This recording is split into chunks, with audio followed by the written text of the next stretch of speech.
Friends, welcome to my YouTube channel. कैसे हैं आप सब? उम्मीद करती हूँ कि आप सब ठीक होंगे। आज मैं आप लोगों को महिला सुपरवाइज़र के अंतर्गत एक जो बहुत ही महत्वपूर्ण खंड है, जो कि खंड 1 है, पोषण एवं स्वास्थ्य, उसी का एक टॉपिक है गर्भावस्था के दौरान पोषण का महत्व। तो इसके कुछ MCQ प्रैक्टिस करने वाले हैं फ्रेंड, जो कि बहुत ही इंपॉर्टेंट है एग्जाम के पॉइंट ऑफ व्यू से। और इसमें मैंने कुछ आपको प्रीवियस ईयर क्वेश्चन भी ऐड किए हुए हैं, जो कि महिला सुपरवाइज़र के एग्जाम में आए हुए हैं पहले से। तो आप लोग इस वीडियो को पूरा देखिए, और वीडियो अगर अच्छी लगे तो प्लीज़ वीडियो को लाइक, शेयर एंड चैनल को सब्सक्राइब करना मत भूलिए। तो ठीक है फ्रेंड्स, हम लोग इस वीडियो को स्टार्ट करते हैं बिना देर किए हुए। तो जिसमें पहला क्वेश्चन है, पहली बार जब प्यूबर्टी के दौरान पीरियड्स आते हैं तो उस अवस्था को क्या बोला जाता है? तो उस स्थिति को कहते हैं मेनोपॉज, मेनार्च, ओव्यूलेशन या फर्टिलाइजेशन। तो इसका सही आंसर होगा फ्रेंड मेनार्च। जब किसी लड़की को फर्स्ट टाइम पीरियड आते हैं तो उस स्थिति को मेनार्च कहा जाता है। और जब यही प्रक्रिया जब 40 साल के बाद में किसी स्त्री को पूर्ण रूप से पीरियड्स बंद हो जाते हैं तो उस अवस्था को मेनोपॉज कहा जाता है फ्रेंड। कहीं कहीं मोनोपॉज भी कहते हैं और मेनोपॉज भी कहते हैं। तो आपको ये पॉइंट बहुत अच्छे से याद रखना है, ठीक है। सेकंड है, ओव्यूलेशन प्रक्रिया होने की संभावना मासिक चक्र के किस दिन सबसे ज़्यादा होती है? तो इसके 3 ऑप्शन है, 14वें दिन, 15वें दिन, 13वें दिन। तो इसका जो सही आंसर है वो है 14वें दिन, ठीक है फ्रेंड्स। तीसरा जो क्वेश्चन है, गर्भ धारण करने के लिए महिला को कितने दिन पहले गर्भ निरोधक गोलियों का सेवन करना बंद कर देना चाहिए? जैसे कि कोई महिला अगर प्रेग्नेंट होना चाहती है और वो पहले से किसी पिल्स या गर्भ निरोधक गोलियों का इस्तेमाल कर रही है, तो उसको कितने दिनों पहले उन दवाइयों को बंद कर देना चाहिए? क्योंकि अगर कोई स्त्री उन दवाइयों को बंद नहीं करती है तो इसका फ्यूचर में उसके बच्चे और माँ दोनों पर ही बहुत ही गलत प्रभाव दुष्प्रभाव देखने को मिलता है। तो इसका जो सही आंसर है फ्रेंड्स वो है 3 माह पूर्व, 6 माह पूर्व या 9 माह पूर्व। इसका जो राइट आंसर है वो है कम से कम 6 महीने पूर्व। किसी स्त्री जो कि गर्भ धारण करने के लिए महिला जो इस्तेमाल करती है ना गोलियों का, तो उसको 6 महीने पहले कम से कम बंद कर देना चाहिए, ठीक है। फिर उसके बाद में है चौथा क्वेश्चन है, भ्रूण माता के गर्भ में कितने दिन तक रह सकता है? फ्रेंड, ये बहुत ही कंफ्यूजिंग क्वेश्चन है आपको, लेकिन यहाँ पे बिल्कुल भी कंफ्यूज नहीं होना है। इसमें मतलब 270 भी आपको देखने को मिलेगा, 265 भी देखने को मिलेगा, लेकिन इसका जो सही आंसर फ्रेंड है वो है 280। जी हाँ फ्रेंड, 280 ही इसका राइट आंसर है। इसके अलावा आपको कुछ भी देखने मिले तो आप वो क्वेश्चन गलत हो जाएगा।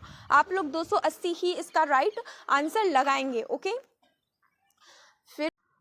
नेक्स्ट क्वेश्चन जो है फ्रेंड वो है, शिशु को जन्म देने के लिए माँ की सही आयु क्या है? इसके जो ऑप्शंस है, 20 से 35 वर्ष, 18 से 30 वर्ष, 22 से 25 वर्ष और 25 से 35 वर्ष। इसका आंसर मैं आप लोगों को नहीं बताऊंगी, आप लोग मुझे कमेंट बॉक्स में बताइए कि इसका सही आंसर क्या होगा, ठीक है। फिर उसके बाद में दो बच्चों के मध्य न्यूनतम कितना अंतराल होना चाहिए? जैसे कि मतलब किसी की फर्स्ट प्रेगनेंसी हुई है, उसका बेबी छोटा है, तो मतलब उसका बेबी कितना हो जाना चाहिए उस लेडी का कि सेकंड बेबी वो कंसीव कर सके, ओके। तो इन तीनों में से 1 वर्ष, 2 वर्ष या 3 वर्ष। तो इसका सही जो आंसर है वो है 3 वर्ष, ठीक है। इसके बाद में है, बच्चों का लिंग निर्धारित करने का अधिकार किसके पास होता है? तो इसके ऑप्शंस हैं, माता पिता, गुणसूत्र, अंडाशय या स्पर्म। जैसे कि बच्चों का लिंग मतलब लड़का होगा या लड़की होगा, इस चीज़ का निर्धारण कौन करता है? तो माता पिता तो बिल्कुल नहीं करते हैं, क्योंकि उनका तो मतलब ठीक है, बेबी जब हो जाता है तब उनको पता चलता है कि बेबी बॉय है या बेबी गर्ल है। तो इसका जो राइट आंसर होगा वो गुणसूत्र। जी हाँ, इसका जो सही राइट जिसके पास होता है ना, जीन्स के पास होता है, गुणसूत्रों के पास होता है, ठीक है। इसके बाद में गर्भवती महिला को पहली तिमाही में गर्भवती महिला को पहली तिमाही में सामान्य महिला से कितनी अधिक अतिरिक्त कैलोरी की आवश्यकता होती है? तो जैसे कि जो सामान्य महिला होती है ना, वो 2100 कैलोरी प्रतिदिन लेती है, मतलब आवश्यक होता है 2100 कैलोरी प्रतिदिन लेना। और जो गर्भवती महिला होती है उसको फर्स्ट ट्राइमेस्टर में 300 कैलोरी अतिरिक्त लेनी होती है, जैसे कि मतलब 2400 हो जाती है, ठीक है। तो इसका जो राइट आंसर है वो 300 होगा फ्रेंड। इसके बाद में देखते हैं, गर्भवती महिला को दूसरी तिमाही में सामान्यतः कितना वजन बढ़ना चाहिए? जैसे कि आप सभी को पता है कि जब कोई वुमेन प्रेग्नेंट होती है ना, तो हर ट्राइमेस्टर में उसका वेट अलग अलग होता है। इसीलिए जब भी आपको आंगनवाड़ी केंद्र या कहीं अस्पतालों में आप जाते हैं तो सबसे पहले वहाँ पर वजन चेक किया जाता है कि आपका वेट कितना है, ओके। तो इसका जो सही आंसर है वो है 3 किलोग्राम।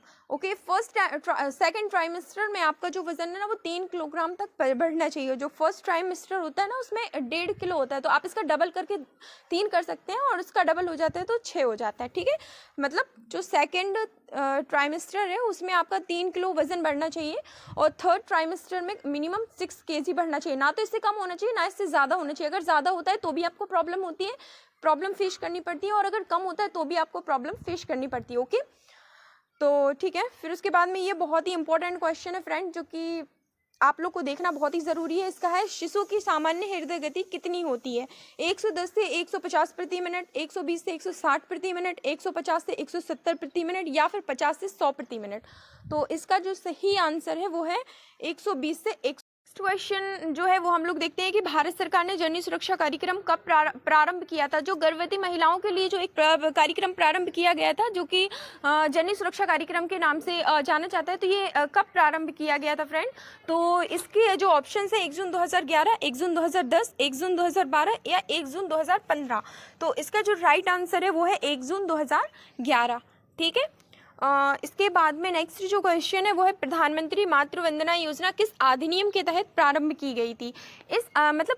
जो प्रधानमंत्री मातृ वंदना योजना है वो किस अधिनियम के तहत प्रारंभ की गई थी और किस तिथि को प्रारंभ की गई थी? ये दोनों के आंसर मैं आपको नहीं बताऊंगी, आप लोग मुझे बताएंगे कॉमेंट बॉक्स में। चलिए, तो जल्दी जल्दी सभी लोग आंसर दीजिए कि इसका सही आंसर क्या है। और वीडियो अगर अच्छी लगी हो तो प्लीज़ वीडियो को लाइक, शेयर, चैनल को सब्सक्राइब करना मत भूलिए, ताकि आगे आने वाली वीडियो का नोटिफिकेशन आप तक जल्द से जल्द पहुँच सके। Thank you friends.